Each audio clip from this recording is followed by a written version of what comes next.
Que Deus esteja conosco, amados irmãos em Cristo. Damos graças a Deus por mais esta oportunidade em que o Pai, na sua infinita sabedoria, por sua misericórdia, nos traz e nos faz congregar em seu nome.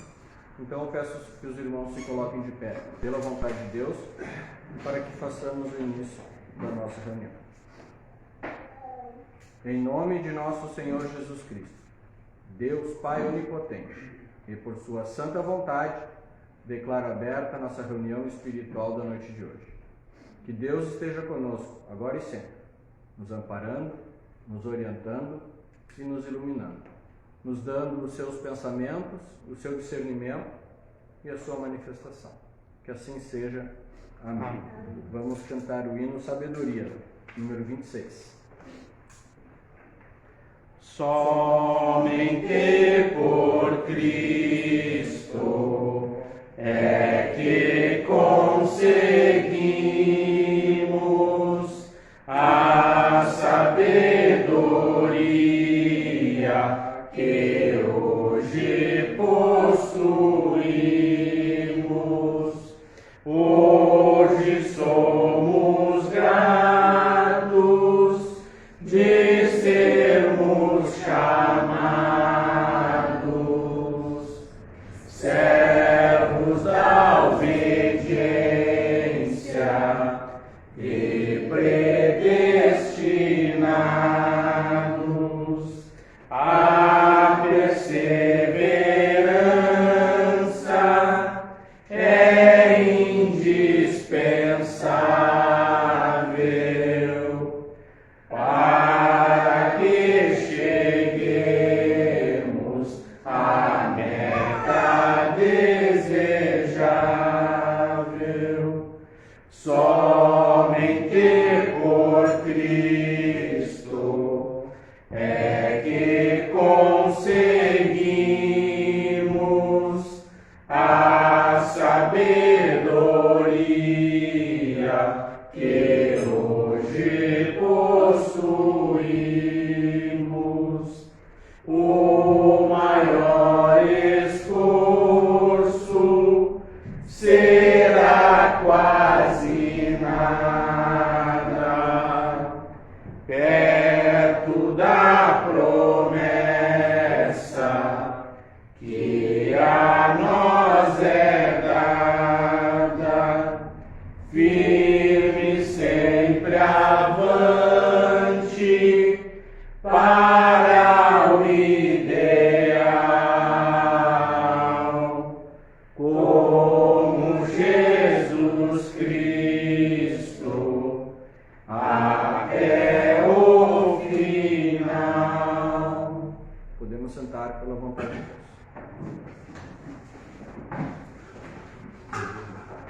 Como vinha dizendo no início, é sempre motivo de darmos graças a Deus todas as oportunidades em que o Pai, na sua infinita sabedoria e por sua misericórdia, nos traz e nos faz congregar em seu nome. E assim nós reconhecemos então que estamos aqui não pela nossa vontade pessoal, não pela nossa vontade individual, mas por essa vontade de Deus que é todo amor, que nos preparou, nos predestinou para que hoje estivéssemos aqui reunidos. Então, durante esses poucos minutos que estamos aqui reunidos pela vontade de Deus, deixemos as nossas preocupações, os nossos problemas, as nossas inquietações materiais, tudo do lado de fora. Não nos preocupemos com isso durante esses poucos minutos. E mantenhamos os nossos pensamentos, então, elevados a este Pai de misericórdia, suplicando a Ele que dê àqueles que vão falar hoje, que dê a palavra com sabedoria. E a nós que ouviremos, Ele nos dê o seu discernimento, o seu entendimento daquilo que será dito, para que assim nós possamos, na nossa vida prática, no nosso dia a dia, exercitar esta obediência, levar para o nosso campo prático aquilo que nós ouvimos, usando, claro, sempre do discernimento, da compreensão que Deus nos dá acerca das suas verdades espirituais. Hoje, para nos falar, dividindo o tempo comigo, está escalada a nossa irmã Nívia, a quem, pela vontade de Deus, agora eu passo a palavra. Que Deus esteja conosco.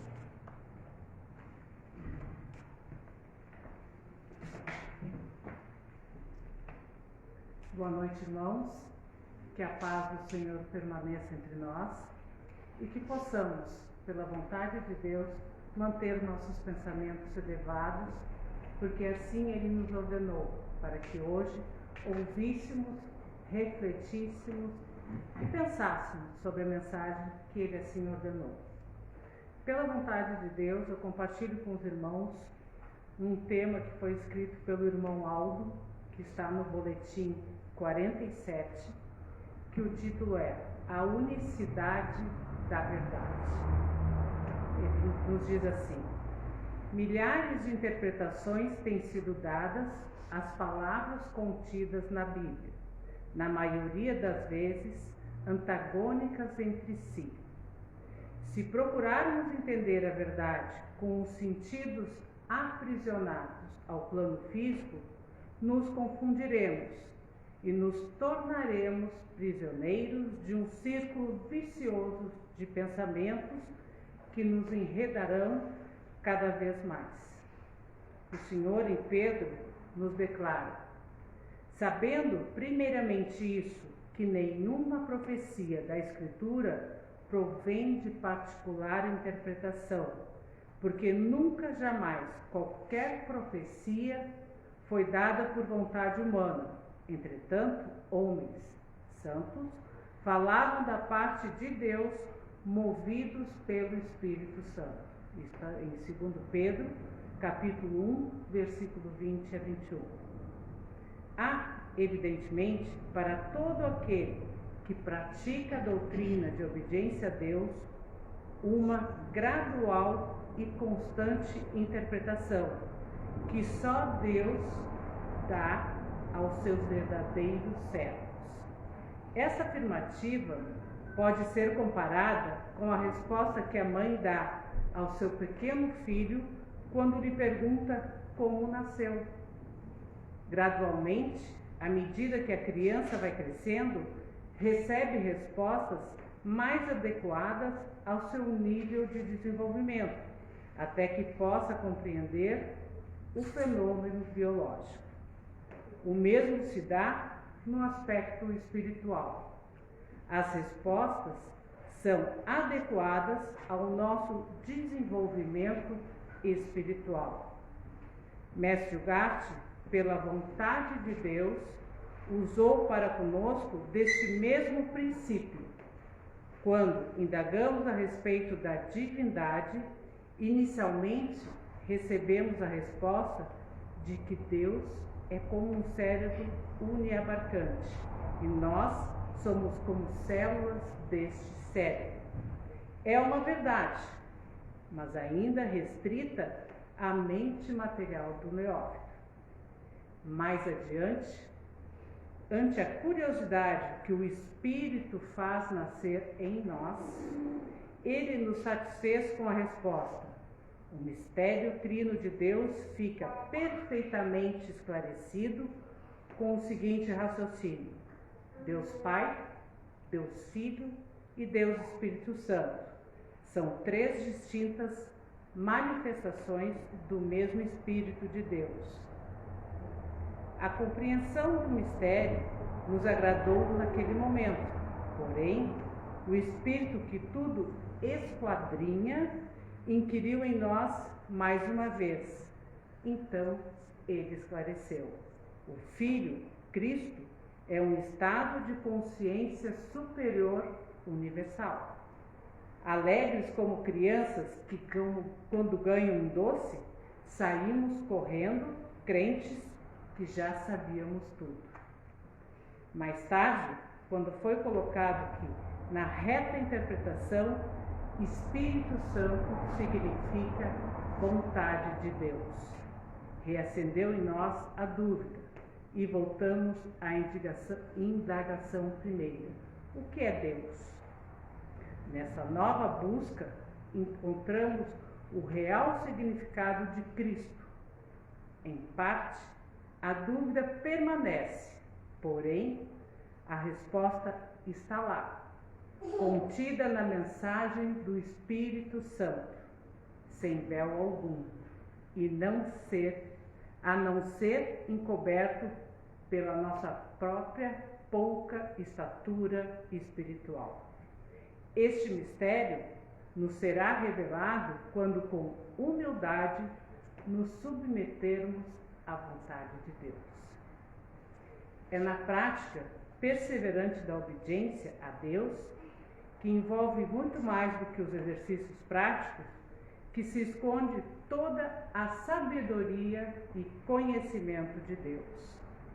E é isso que devemos perseguir, como se dependesse de nós, para que um dia o Senhor nos faça entender a unicidade da verdade, escondida para aqueles que, como nós, que ainda não aprenderam a se humilhar diante do Pai, Deus Todo-Poderoso, nosso Senhor Jesus Cristo.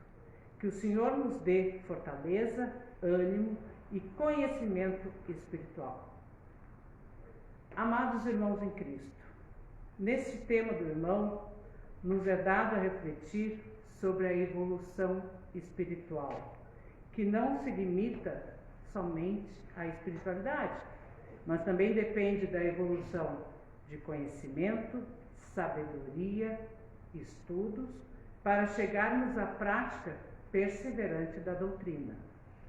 Quando ele nos traz a reflexão sobre a compreensão do que é divindade, e usando o exemplo da criança quanto à concepção, nós temos que entender que essa compreensão vem dentro da nossa evolução.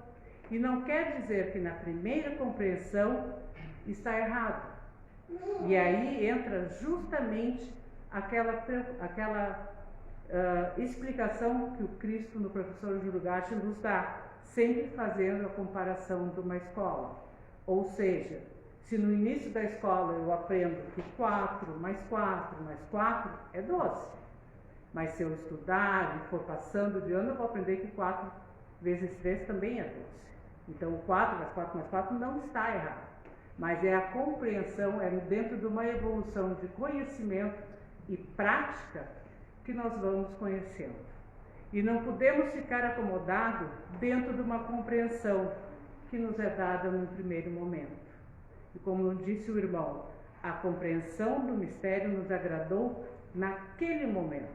Porém, o Espírito que tudo esquadrinha inquiriu em nós mais uma vez. O significado da palavra esquadrinhar é examinar minuciosamente, é buscar. Ou seja, essa busca nasce dentro de nós, porque não podemos ficar estacionados. Sabemos que Deus é energia, é vida permanente, fonte criadora de todas as coisas. E se somos expressão de Deus, somos instrumento de sua vontade. E podemos e devemos, por isso, esquadrinhar sempre, buscar. O homem não existe separado de Deus. É através de sua criação que Deus expressa a sua vontade. Embora sejamos tão identificados com a matéria, a tal ponto de esquecer nossa verdadeira identidade, ainda assim, nossa natureza continua sendo divina. Todos temos o mesmo princípio vital, a mesma força criadora, o mesmo espírito divino. E essa fagulha, que é comum a todas as criaturas, é a única diferença. Só que alguns estão conscientes dessa realidade e outros ainda não. Essas duas frases são citações do Cristo no Irmão Luz, também num tema dele. E já nos foi dado a compreender que é o Cristo, o Espírito Santo de Deus, esta fagulha divina que realiza a boa, perfeita e agradável vontade de Deus dentro dos seus santos mandamentos e estatutos, E é exatamente isso que nos diz também o irmão no seu tema.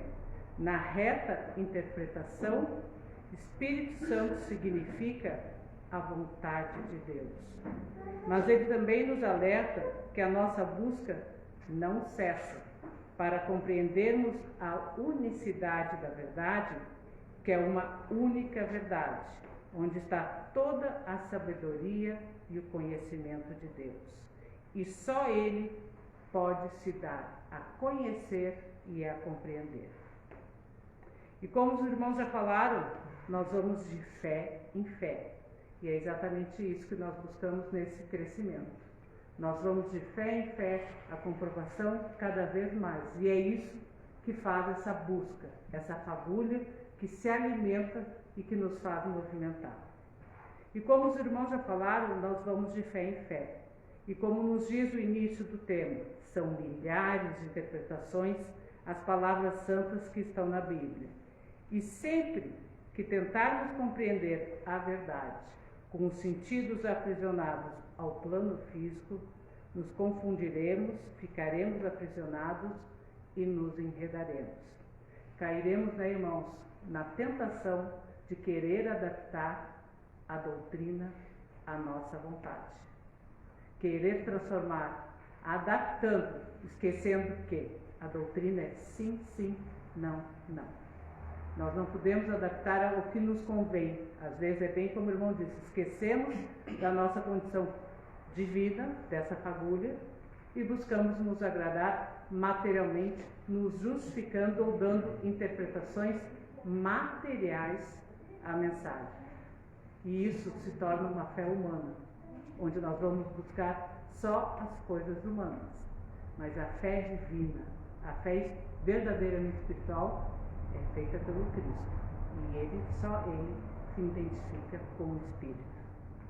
Cristo, no Professor de Lugar, também nos diz: assim como o homem privado dos sentidos físicos é morto para o mundo, também o homem privado dos sentidos espirituais é morto para o Espírito de Deus.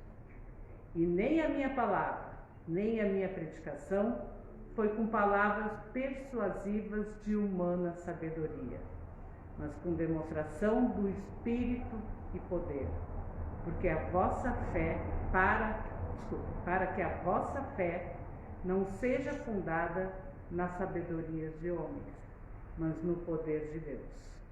Porém, falamos sabedoria entre perfeitos e sabedoria, não deste mundo, nem dos príncipes deste mundo que se desfazem, mas falamos sabedoria de Deus em mistério, a sabedoria oculta, a qual Deus predestinou antes dos ciclos para a nossa glória. Antes, como está escrito, coisa que o olho não viu, nem ouvido ouviu, nem subirão ao coração do homem, são as que Deus reservou para aqueles que lhe amam. Deus se manifesta no Espírito que cumpre a sua lei suprema, que é a sua vontade. O espírito do homem permutou a sua mentalidade perecedora pela mente do Cristo, que é o supremo estado de consciência que nos une a Deus. São várias citações que estão nas duas grandes leis espirituais, que os irmãos já devem ter ouvido, e eu não vejo necessidade de citar as páginas, mas acredito que todos já tenham ouvido. Amados irmãos em Cristo, como nos traz a reflexão do irmão Aldo no seu tema, nós temos as nossas respostas na mensagem do Espírito Santo. Como ele nos diz, a resposta está lá, contida na mensagem do Espírito Santo, sem véu algum, a não ser encoberto pela nossa pouca estatura espiritual.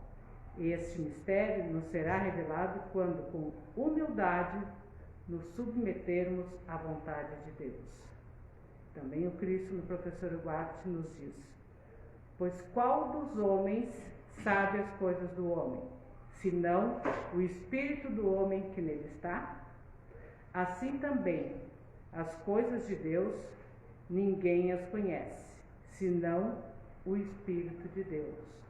Ora, nós não recebemos o Espírito do mundo, mas sim o Espírito que vem de Deus, para que saibamos as coisas que por Deus nos foram dadas, as quais também anunciamos não com palavras ensinadas pela sabedoria humana, mas com palavras ensinadas pelo Espírito, combinando coisas espirituais com espirituais.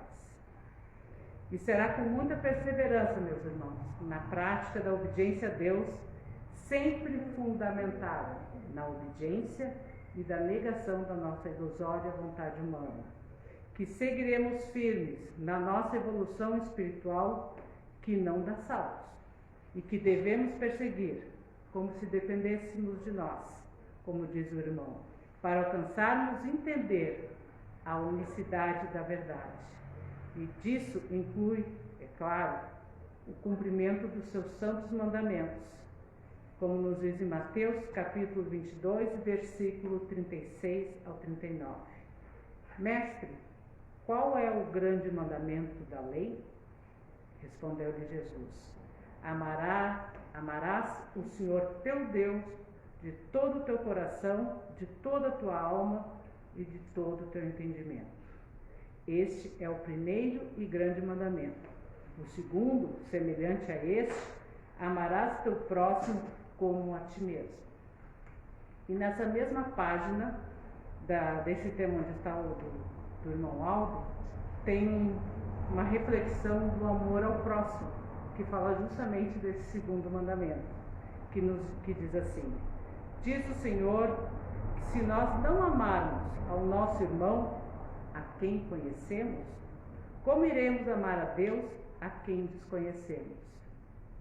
No segundo grande mandamento, no resumo feito pelo Senhor, consta: amarás o teu próximo como a ti mesmo.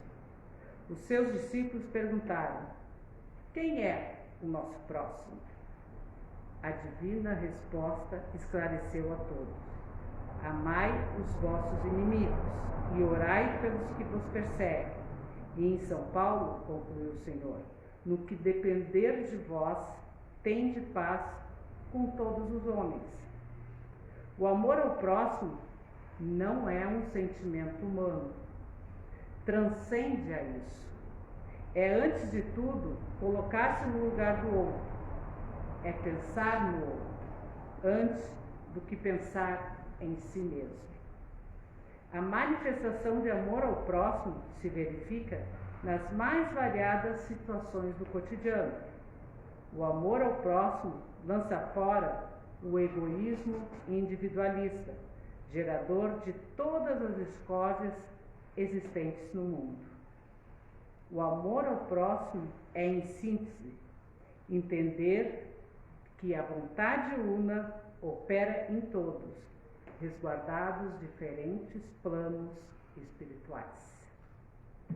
Amados irmãos, que possamos refletir na mensagem que parte desse primeiro momento, para que possamos estar cada vez mais firmes, mas principalmente nessa busca ciente de alimentar essa fagulha viva que existe em cada um de nós. Que não sejamos esses pequenos de estatura, que tenhamos o desenvolvimento do Cristo, que Ele dá a si mesmo, mas a partir do momento em que Ele é alimentado. Que busquemos as nossas respostas, pesquisemos, estudemos tudo, porque como nós sempre falamos, tudo é fundamentado, mas cada um dentro do seu estado de consciência tem que se alimentar, tem que buscar. Que o Cristo, nessa fagulha divina que nos une a Deus, nos mantenha fortalecidos, vivos e perseverantes nessa verdade. Agradeço a Deus por esse primeiro momento e devolvo a palavra para o irmão Fernando, pela vontade de Deus.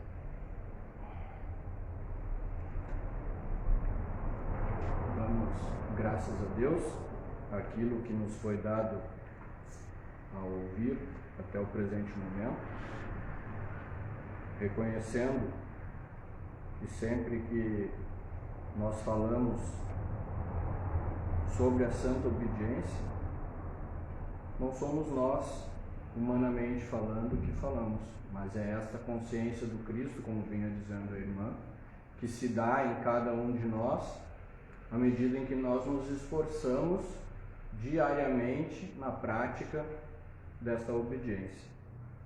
Porque a doutrina ela não é uma simples filosofia, ela é uma filosofia de vida, ou seja, ela tem que ser vivida, tem que ser praticada para que alcancemos os seus benefícios, entre eles a sua própria compreensão, porque nós só vamos receber o conhecimento de Deus à medida em que nós nos esforçarmos, como lembrou a irmã, na prática da obediência.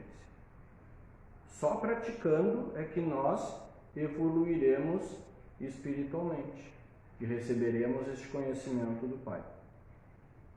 Então vamos aproveitar esses minutos que ainda temos e vamos, pela vontade de Deus, esquadrinhar. Esquadrinhar uma coisa que nós deveríamos fazer com mais frequência, em todos os sentidos na questão da doutrina. Mas hoje vamos esquadrinhar acerca do hino da obediência. Nós falamos muito que o hino da obediência é uma oração cantada, mas nós sabemos o que nós estamos cantando? O professor Ugarte nos deixa na obra As Duas Grandes Leis Espirituais a interpretação do Pai Nosso. Porque quando nós oramos o Pai Nosso, nós precisamos saber o que nós estamos pedindo. Nós precisamos ter consciência para que não seja uma simples repetição de palavras. E porque também, se nós não sabemos, e os irmãos já estão acostumados a me ouvir falar sobre isso, pela vontade de Deus, se nós não sabemos o que estamos pedindo, como nós saberemos se estamos recebendo? Se tu não sabe o que tu pede, como é que tu sabe que recebeu? Assim também é no hino da obediência. O hino da obediência não é uma simples música. É uma oração das mais profundas que existe. E esse hino, meus irmãos, ele é cantado pelos anjos diante do trono de Deus. Então nós precisamos saber o que significa. Precisamos saber o que significam seus versos. O hino da obediência, os irmãos antigos nos falavam, que o professor havia dito, que o hino da obediência é o hino do Cordeiro. É o hino do Senhor. E há referências no Evangelho sobre este hino. Lá em Mateus 26:30, por exemplo, e tendo cantado o hino, saíram para o monte das Oliveiras. Isso antes da crucificação de nosso Senhor Jesus Cristo. E no Apocalipse 14:3, e cantavam como um cântico novo diante do trono e diante dos 4 animais e dos anciãos, e ninguém podia aprender aquele cântico, senão os 144.000 que foram comprados da terra, ou seja, os eleitos do Senhor. E aqui 144.000 não tomem como um número absoluto, isso aqui quer dizer todos os eleitos do Senhor. É uma figura de linguagem. Em Apocalipse 15:3 fala assim: e cantavam o cântico de Moisés, servo de Deus, e o cântico do Cordeiro, dizendo: grandes e maravilhosas são as tuas obras, Senhor Deus Todo-Poderoso. Justos e verdadeiros são os teus caminhos, ó Rei dos santos. Então aproveitemos essa oportunidade, dentro daquilo que o Senhor nos dá, para esquadrinhar este hino. Primeiro eu vou fazer uma leitura do hino, para que tenhamos as suas estrofes em nossas mentes. Não vou cantar, vou fazer uma leitura, para que depois possamos esquadrinhar, esmiuçar, vasculhar, pesquisar. Nós te obedecemos, e os irmãos vão meditando à medida que eu for falando sobre o que está sendo dito. Já vai adiantando bastante o nosso a nossa reunião. Nós te obedecemos, ó Senhor, procurando tua santa vontade. Temos do teu Espírito penhor. Não é o penhor, como saem muitas, é penhor. Longe da lei de liberdade. Tua santa lei de obediência vive em nossos corações.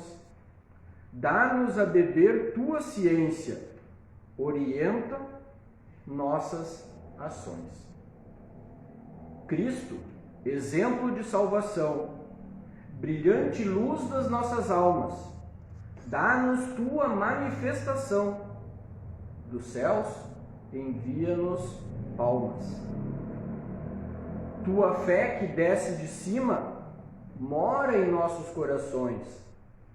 Potência que ilumina, inspira nossas canções. Grande Senhor, mora em nós. Nós vivemos para vós. Olha a profundidade quando nós vamos lendo pausadamente, nós já vamos nos dando conta daquilo que muitas vezes nós cantamos apenas automaticamente, e não deveria ser. Nós te obedecemos ao Senhor, diz a primeira estrofe. Aqui nós fazemos o reconhecimento da obediência a Deus, primeiro e grande mandamento do Senhor, sem a qual obediência não há salvação possível. Dentro da lei de liberdade, como todos nós sabemos, ninguém se salva. Assim nos diz o Senhor: amarás ao Senhor teu Deus de todo o teu coração, de toda a tua alma e de todo o teu pensamento. Este é o primeiro e grande mandamento. Amar a Deus é obedecer a Deus. E assim também nos dizem as Escrituras: nem todo que me diz Senhor, Senhor, entrará no reino dos céus, mas aquele que faz a vontade de meu Pai que está nos céus. Fazer a vontade de Deus, obedecer o Senhor. Procurando, nos diz a segunda estrofe, tua santa vontade. Após nós reconhecermos a necessidade de obedecermos a Deus, nós reafirmamos o entendimento de que é necessário obedecer a Deus de forma consciente, pois obedecemos a Deus de forma consciente dentro da lei de obediência, que é diferente da obediência inconsciente que é realizada ainda na lei de liberdade. Fazer a vontade de Deus, a tua santa vontade, é obediência consciente. Procurando tua santa vontade. Procurando não significa tentando fazer a vontade de Deus. Nós não tentamos fazer a vontade de Deus, porque se nós tentássemos fazer a vontade de Deus, seria com a nossa razão humana. A razão humana tenta fazer a vontade de Deus e não consegue, porque não tem poder para isso. Mas Cristo em nós não tenta, Ele faz a vontade de Deus. Então, procurando aqui significa buscando, nos esforçando, nos dedicando, como se fôssemos livres, sabendo que não somos. E sabendo que obedecemos a Deus, devemos procurar a Deus, a sua santa vontade, que é a obediência aperfeiçoada. Temos do teu Espírito penhor. A gente imagina que é o penhor, né? Mas é que quando a gente canta, o O ele emenda, teu Espírito penhor. Então o O é prolongado, não é o teu Espírito, o penhor. Então é Espírito penhor. A palavra penhor, meus irmãos, tem duas conotações, dois significados. Um literal, e um figurado, ou um denotativo e um conotativo. Penhor, no sentido literal da palavra, é garantia. Garantia. E no sentido figurado, é testemunho ou prova. Né? Pela prática diária e consciente da obediência à vontade de Deus, temos o testemunho, temos o penhor da salvação, diretamente do Espírito de revelação de Cristo Jesus, Deus onipotente, modelo vivo de salvação. Então, temos esse testemunho dele, porque ele é o nosso exemplo. Nós seguimos o seu testemunho da vontade de Deus.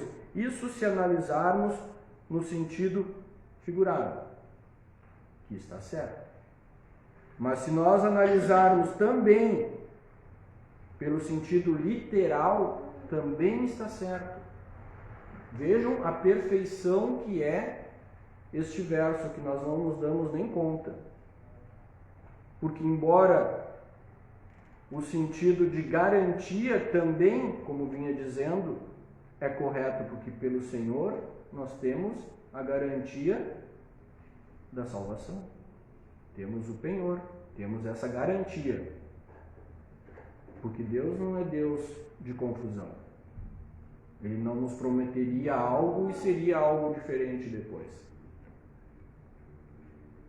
Então, tanto o significado de garantia como testemunho pode ser aplicado nesse verso.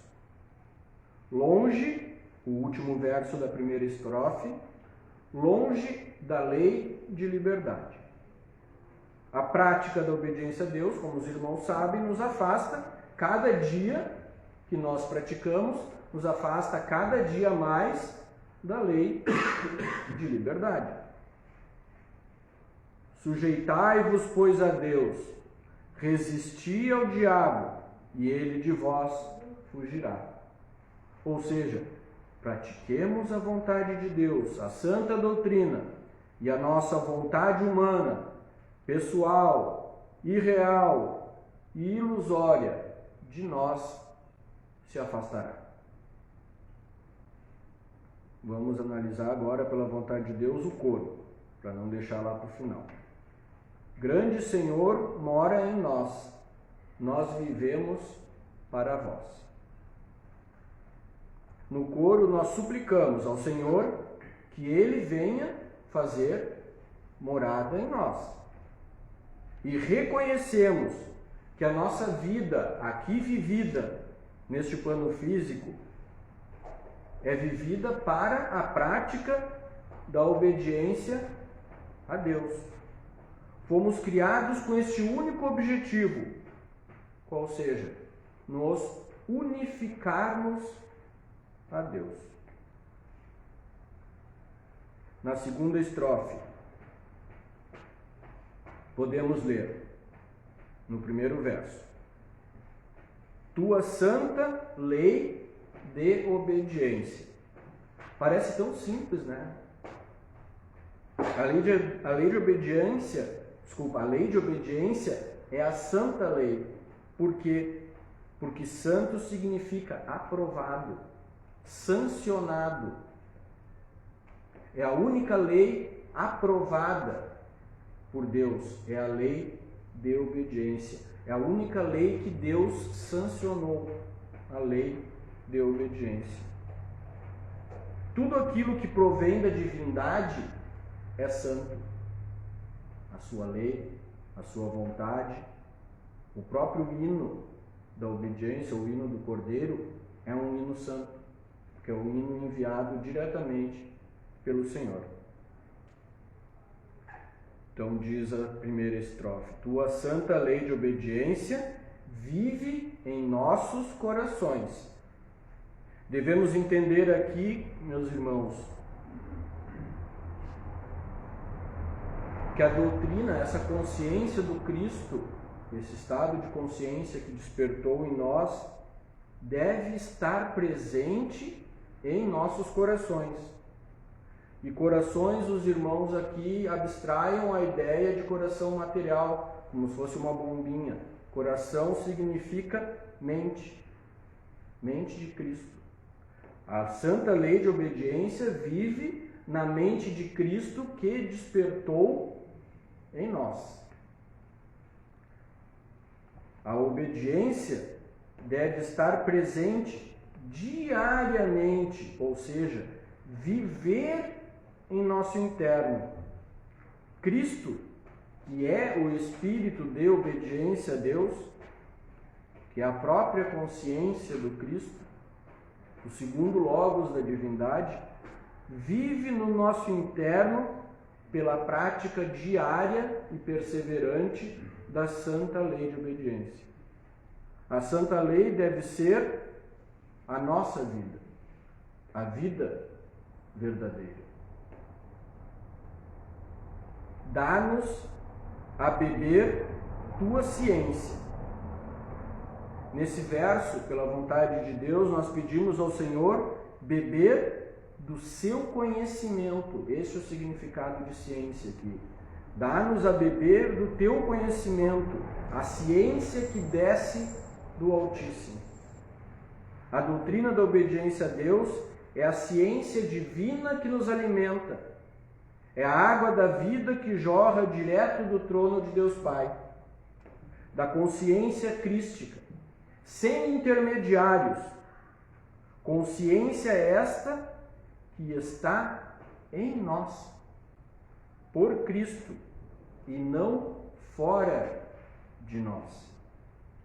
Não temos intermediários entre nós e Deus, porque Ele está em nós.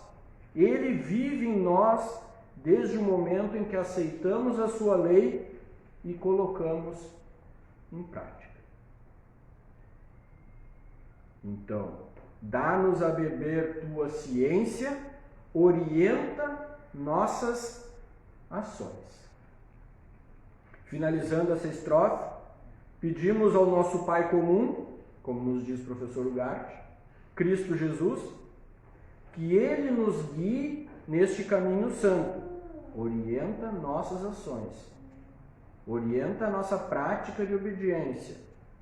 Pedimos a Ele que em nós Ele faça a sua vontade, para que na terra sejamos o reflexo mais fiel possível da divindade. Cristo fazendo em nós sua vontade, nossas ações refletirão essa vontade, pois materialmente, em nossos atos, somos reflexos fiéis de nossas consciências. Na terceira estrofe, Cristo começa assim: exemplo de salvação. Neste primeiro verso da terceira estrofe, nós fazemos o reconhecimento que Jesus é o Cristo. Como diz o Evangelho do Senhor, Ele é o nosso modelo de salvação. Está em João, capítulo 20, versículo 31. Estes, pois, foram escritos para que creais que Jesus é o Cristo, o Filho de Deus, e para que, crendo, tenhais vida em seu nome. Não há outro, meus irmãos, a ser seguido. Cristo, exemplo de salvação, brilhante luz das nossas almas. Aqui nós afirmamos que Cristo Jesus é o espírito de obediência e é Ele a brilhante luz que brilha no nosso interno, que faz a sua vontade em nós, pela prática diária e perseverante da obediência, transformando nossas almas viventes que se iluminam, que se transubstanciam, que se transformam em espírito vivificante. Dentro dessa lei, diz o professor Ugarte, renova sua mentalidade progressivamente, voltando ao todo de onde nasceu. O espírito humano disse que foi absorvido pela divindade, pois ele não reconhecerá outra lei espiritual, senão a vontade de Deus, com a qual se identificará, recebendo os benefícios inerentes à posse do conhecimento da realidade. Cristo, retomando, exemplo de salvação, brilhante luz das nossas almas, dá-nos tua manifestação, como nós pedimos também na nossa invocação todas as vezes que nós fazemos, e como também está prometido no livro As Duas Grandes Leis Espirituais. Neste momento, meus irmãos, nós suplicamos ao Senhor que nos dê a manifestação do seu Santo Espírito de verdade, como Ele nos promete. Aquele que tem os meus mandamentos e os guarda, este é o que me ama. E aquele que me ama será amado de meu Pai, e eu o amarei e me manifestarei a ele. Não limitemos a capacidade que Deus tem de se manifestar a quem quer que seja, onde quer que seja e da forma que Ele desejar. Isso quem faz são os homens na lei de liberdade, que não acreditam no poder de Deus, como nos diz o professor Ugarte na obra As Duas Grandes Leis Espirituais, que tem poder para se manifestar quando, onde e como quer. O professor Ugarte nos confirma esta promessa na obra As Duas Grandes Leis Espirituais. Rogando imensamente, verão de ver espiritualmente a nosso Senhor Jesus Cristo como confirmação da verdade da sua doutrina. Então, dá-nos tua manifestação, e dos céus envia-nos palmas. Aqui eu sempre tive dúvida nessa parte aqui, continuo com dúvida, então eu trouxe as duas versões para os irmãos analisarem e depois da reunião, se quiserem conversar, podemos conversar. Dos céus envia-nos palmas. Palmas tem dois significados distintos. Um que é, todo mundo conhece, bater as mãos, né? E outro que é, palma é um ramo, uma planta. Palma é uma planta. Se considerarmos o bater das mãos, as palmas, teríamos o sentido de um sinal de confirmação de algo que estamos fazendo certo, de sancionamento, de santificação. Lembrem que somos santificados pela prática da obediência. As palmas do Senhor, que nos envia dos céus, serviriam para nós também como uma orientação, como um guia, para que permaneçamos no caminho. Ouvimos as palmas e seguimos o som das palmas na direção do caminho certo. Porém, no Apocalipse de São João, encontramos referência às palmas como um ramo de planta. Depois destas coisas olhei, e eis que uma multidão, a qual ninguém podia contar, de todas as nações, e tribos, e povos, e línguas, que estavam diante do trono, perante o Cordeiro, trajando vestes brancas e com palmas nas suas mãos. Hoje ainda, esse termo eu escrevi pela vontade de Deus em 2015, ainda hoje eu acredito que seja sinal de confirmação, de bater palmas mesmo, bater as mãos. Deus o sabe, né? Mas o que me é dado a entender ainda até hoje é que é sinal de confirmação, então, de que nós estamos no caminho certo. Como se fosse uma aprovação, uma santificação por seguirmos o santo caminho. Porque em 2 Coríntios 10, 18 diz assim: porque não é aprovado, quando falamos palmas em aprovação, né? Porque não é aprovado quem a si mesmo se louva, mas sim aquele a quem o Senhor louva. Então seria aqui o sentido, né? Nós somos louvados por Deus com as palmas que dele recebemos. E para terminar, a quarta estrofe, os irmãos, isso aqui é um estudo rápido, né? Que nós podemos fazer em meia hora, mas é muito mais profundo o hino, então precisa muito mais estudo, muito mais aprofundamento, cada um busca investigar, né, mais um pouco. Diz assim o primeiro verso da última estrofe: tua fé que desce de cima. Principiamos a quarta estrofe com o reconhecimento que a fé de Deus, a fé do Cristo, desce diretamente do céu. E esta fé não é uma simples crença naquilo que não se pode ver.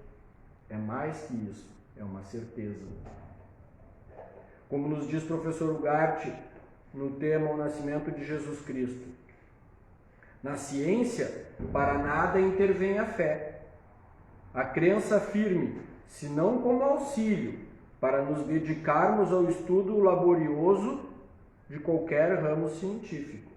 Como vinha lembrando a irmã, que a gente vive de fé em fé. A fé vai sempre nos impulsionando a uma nova descoberta, que nos impulsiona a uma nova descoberta, e descobre uma nova fé. Então vivemos de fé em fé. Como poderíamos nos dedicar ao estudo laborioso e profundo de uma ciência, se de antemão não há crença, a fé na utilidade que vai nos prestar? Mas fora desta fé ou crença preliminar, a ciência em si jamais se baseou na fé, mas sim no conhecimento, já comprovado e demonstrável, em qualquer momento, dispondo-se dos meios materiais para este fim. A ciência de Deus tampouco se subtrai a esta norma razoável. Daí que, não nos separando deste critério científico, a ciência de Deus não poderia ser admitida somente pela fé. Viram? A fé é importante. Mas a ciência de Deus não é admitida somente pela fé. É necessário conhecimento. Porque correríamos, se admitíssemos a ciência somente pela fé, correríamos o risco de sermos enganados por outros, ou o que é pior, por nós mesmos, como nos lembrou a irmã, quando nós tentamos adaptar a doutrina à nossa realidade, e não o contrário. Nós nos adequarmos à doutrina, aos seus ensinamentos. Então devemos entender que esta fé, na verdade, quando nós falamos de fé consciente e raciocinada, não é uma simples crença. É, na verdade, sinônimo de obediência a Deus. Há que se ressaltar também que não há redundância quando dizemos que a fé que desce de cima, como alguém poderia objetar. Cima, nesse caso, significa céu. É a fé que provém diretamente do Pai, ou seja, é a própria obediência à vontade de Deus. Esta fé que desce de cima mora em nossos corações, ou seja, a fé que vem diretamente de Deus, esta obediência, essa fé consciente e raciocinada, mora em nossos corações. E está presente sempre no nosso interno. Lembremos como nós vimos no início. Coração, meus irmãos, é sinônimo de mente, mente de Cristo. A obediência é uma prática interna, na qual todos os nossos atos dentro do bem os fazemos pela vontade de Deus, para assim podermos refletir a divindade aqui na terra. Devemos reconhecer que é Deus, dentro da lei perfeita, que ensinou na pessoa de Jesus, o Cristo, o único que pode transformar a nossa consciência e, consequentemente, transformar-nos externamente como homens, pois materialmente nossos atos somos reflexos fiéis de nossas consciências. Potência, essa fé que desce de cima, mora em nossos corações, é a potência que ilumina. Cristo é a potência que ilumina nossas consciências, ou melhor dito, ilumina a sua consciência, desperta em nossos corações pela prática da doutrina da obediência a Deus. Tem uma prática, não sei se os irmãos lembram, daquelas que o professor deixou, que diz assim: Cristo é a potência de Deus em mim. Cristo é a potência de Deus em mim. Cristo é a potência de Deus em mim. Então, esta luz, irmãos, não está fora de nós. Cristo não está fora de nós. Deus não está fora de nós. Como nos orienta o professor Ugarte, e nós já repetimos várias vezes pela vontade de Deus: investigai a luz em vós mesmos. Se disserem a vós: eis o Cristo está na casa, está no deserto, está ali na esquina, não vai, porque ele não está lá, ele está em nós. Cristo, como nos diz o professor Ugarte, não é um homem. E a irmã nos lembrou aqui: Cristo é um divino estado de consciência que nos liga, nos unifica, nos torna um só com Deus. Então, essa potência que ilumina, nós pedimos que inspire as nossas canções. Essa obediência que desce diretamente do Pai das Luzes e que mora em nossos corações é a potência que ilumina e inspira nossas canções. O que são as canções? Canções são as nossas orações. São os hinos que nós cantamos e que têm inspiração divina. Agora, se nós fizermos uma análise ainda um pouco mais profunda, canções são todos os pensamentos que temos e que estão em harmonia com a vontade de Deus. Devemos então pensar e agir reconhecendo essa inspiração divina no nosso dia a dia, para que assim não façamos vã a vinda de nosso Senhor Jesus Cristo, Deus onipotente, que assim mesmo se entregou para ser crucificado vivo por nossa causa, enquanto nós ainda éramos pecadores, enquanto nós ainda éramos desobedientes. Nos esforcemos ao máximo, dentro da capacidade que Deus dá a cada um, dentro da condição que cada um tem de colocar em prática essa obediência no nosso dia a dia, para receber a divina promessa que está lá em Apocalipse 3:21. Ao vencedor falo-ei a sentar-se comigo no meu trono, assim como eu venci e assentei-me com o meu Pai no seu trono. Eu dou graças a Deus por mais esta oportunidade de estarmos todos aqui reunidos pela vontade de Deus, e peço que os irmãos se coloquem de pé pela vontade de Deus para que façamos a nossa invocação.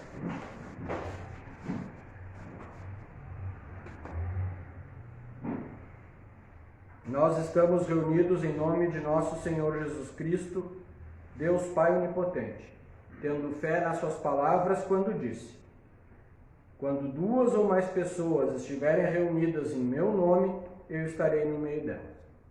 E nós temos fé, mais do que fé, a certeza que nosso Senhor Jesus Cristo, Deus Pai onipotente, está presente entre nós e está em nós. Senhor Jesus Cristo e Pai Santíssimo, perdoa-nos, Senhor, a todas as nossas imperfeições e ilumina-nos com Teu Espírito Santo em todos os nossos pensamentos e atos. Prepara-nos, Senhor, para recebermos Tua santa manifestação espiritual, que comprova a veracidade da Tua doutrina restaurada nesses dias na terra. Glória ao Pai, Glória ao Pai, glória ao Filho, glória ao Espírito Santo, por todos os ciclos dos ciclos. Amém.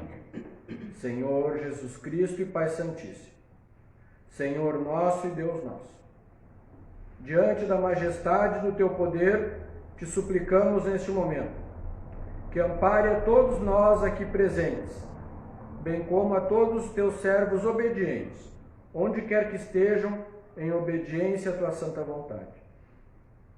Pai bendito, afasta de nossos lados, de nossos lares e de onde quer que estejamos, todos os espíritos e pensamentos que não nos convêm, fazendo com que nos acompanhem somente os Teus santos anjos de luz, aqueles que na terra fizeram a Tua santa vontade dentro de Teus santos mandamentos e estatutos, e que chegaram por intermédio de nosso Senhor Jesus Cristo até Ti, Teus santos servos, apóstolos e profetas no Espírito, e que hoje são contigo um só Espírito na Tua eterna glória. Dirige-nos, Senhor, com Tua sabedoria, ilumina-nos, Senhor, com Teu Espírito Santo em todos os nossos pensamentos e atos dentro do bem, livrando-nos assim do espírito de desobediência. Neste momento, Pai amado, reunidos em Teu santo nome, te suplicamos por todos os nossos irmãos que estão enfermos, material ou espiritualmente. Em especial, Senhor, por aqueles que pedem por sua saúde. Em especial, Senhor, neste momento, te suplicamos pelo Teu servo Jorge. Tu sabes o que ele necessita, Pai. Dá, Senhor, a ele conforme for da Tua vontade. Tu és poderoso e misericordioso, Pai, e sabe as necessidades de cada um de Teus servos. Dá, Senhor, a cada um conforme for do Teu agrado. Afasta, Pai bendito, da face da terra o poder do anticristo, para que Tua verdadeira doutrina possa se propagar em todas as direções, em busca de Teus eleitos e inscritos no livro da vida. Ainda, Senhor Jesus Cristo e Pai Santíssimo, te suplicamos que ampares aos governos da terra e às pessoas postas em dignidade, e principalmente, Senhor, o governo deste país, para que governe com justiça e equidade e haja paz entre todos nós, proporcionando um ambiente favorável para a difusão e pregação da santa doutrina da obediência à vontade de Deus. Glória ao Pai, Glória ao Pai, glória ao Filho, glória ao Espírito Santo, por todos os ciclos dos ciclos. Amém. Pai nosso que estás nos céus, santificado seja o Teu nome. Venha o Teu reino. Seja feita a Tua vontade, como no céu, assim também na terra. O pão nosso de cada dia nos dá hoje. E perdoa-nos as nossas dívidas, como nós perdoamos aos nossos devedores. E não nos deixes na tentação, mas livra-nos do mal. Porque Teu é o reino, o poder e a glória, por todos os ciclos dos ciclos. Amém. Amém. Podemos sentar pela vontade de Deus.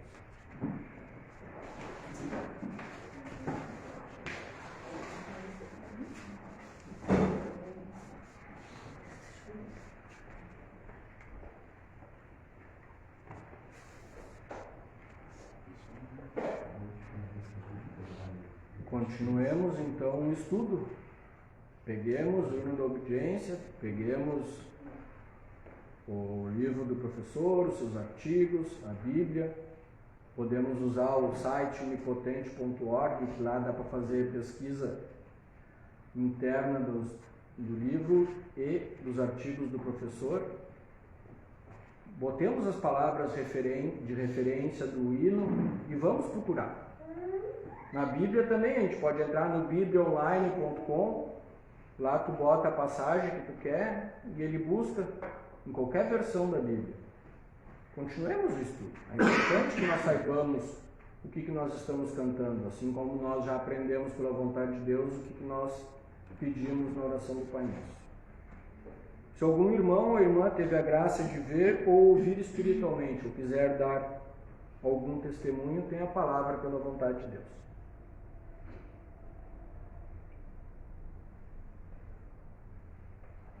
Eu dou graças a Deus que alcancei a ver muita luz durante a pregação da irmã Lívia. E também quando o irmão dissertava o hino, eu alcancei a ver um coro cantando ao mesmo tempo o hino. E aí eu dou graças a Deus. Eu também agradeço a Deus por a reunião, pelo mais esse aprendizado, né? E durante a reunião também eu comecei a ver várias luzes, né? E várias vezes aquela luz brilhante se manifestou. E durante também a reunião, um corpo de luz branca sempre ao lado se manifestava. Graças a Deus. Graças a Deus. Eu também dou graças a Deus por tudo que foi falado, que foi uma reunião maravilhosa. Eu sempre digo isso, mas...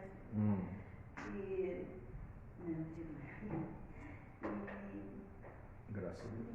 Maravilhosa reunião. Muito aprendizado para nós. Graças a Deus.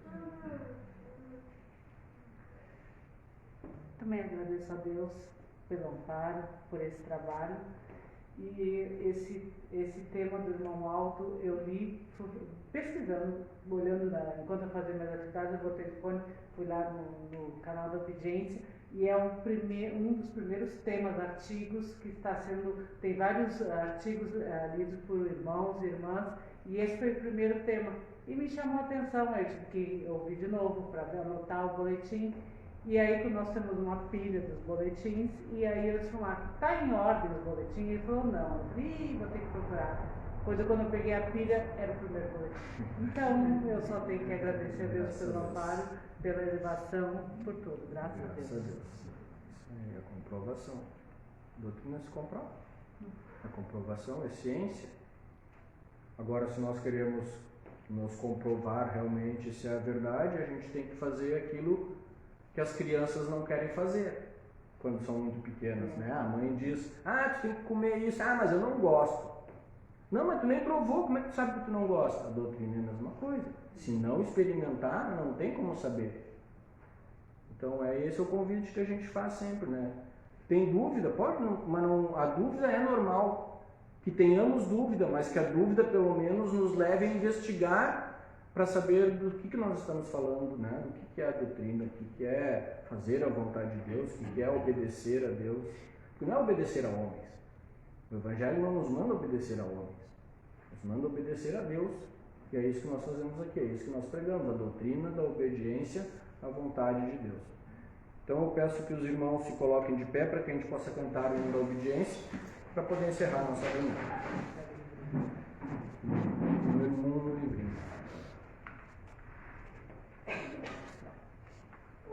Nós te obedecemos, ó Senhor, procurando tua santa vontade. Temos do teu Espírito penhor, longe da lei de liberdade, grande Senhor, mora em nós, nós vivemos para vós. Tua santa lei de obediência vive em nossos corações. Dai-nos a beber tua ciência, orienta nossas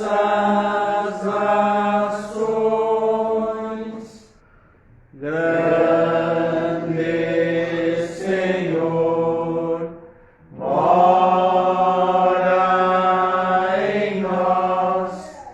nós vivemos para vós. Cristo, exemplo de salvação,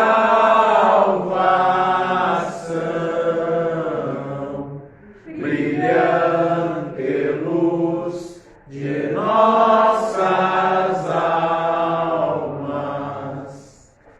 dá-nos tua manifestação do céu, envia-nos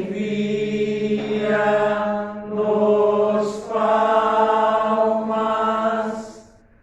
grande Senhor, mora em nós, nós vivemos para vós. Tua fé que desce de cima, mora em nossos corações. Potência que ilumina, inspira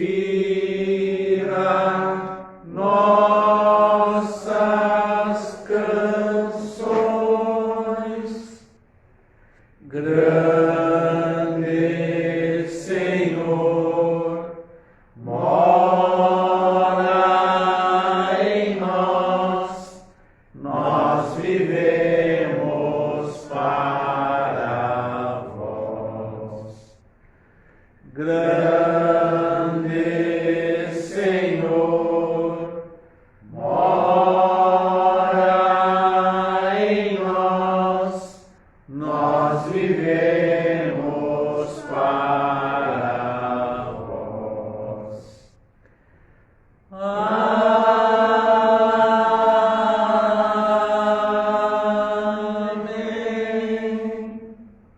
Graças te damos, Senhor, porque agora, com um pouco mais de consciência, Senhor, cantamos o teu hino.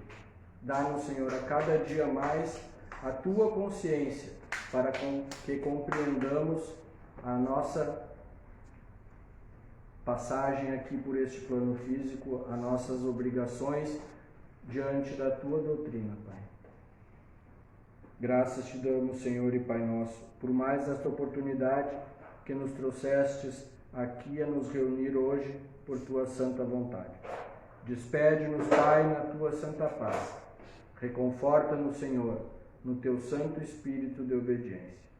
Ampara-nos, orienta-nos e ilumina. E em nome de nosso Senhor Jesus Cristo, Deus Pai onipotente, e por sua santa vontade, declaro encerrada a nossa reunião espiritual da noite de hoje. Que Deus esteja conosco, agora e sempre, por todos os ciclos dos ciclos. Amém. Amém.